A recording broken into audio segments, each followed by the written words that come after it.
So, after I left Brooklyn, I did a contract for Richemont Na in the early 2010s. Richemont, you know, the Swiss company that owns Cartier, Van Cleef Arpels, and all those fancy brands. I did some work in Manhattan for them. The office buildings behind the Fifth Avenue store, there's this C-suite kinda place.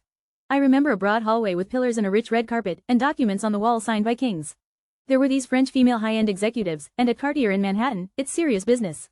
This is where I really learned what a well-put-together woman looks like. It took until my mid-40s to get that. I was sitting in one of these offices doing IT work, and one of them was standing to my left. She had a high-powered business suit on, with a knee-length skirt, tight and sexy, but not too much. And they were all in good shape. I was looking at the fabric, and it was like I sank into 3D space. The fabric had depth. The color I saw was composed of all these different colored threads, and I was mesmerized. I care about clothes about as much as I care about rocks. Actually, rocks are cool. So I was like, oh, this is what good fabric looks like. Sorry ladies, but the only thing I care about less than clothes is shoes. But I remember them being on the sensible and even sporty side. I remember some sexy little boots. They loved their patterned stockings, and I did too. Something like that can get trashy quick, and consider the context, but they pulled it off. I think this was March. I remember them looking a little woolly. Hair tended to be simple, collegiate and sporty. They looked like they went hiking on the weekends with wine and cheese.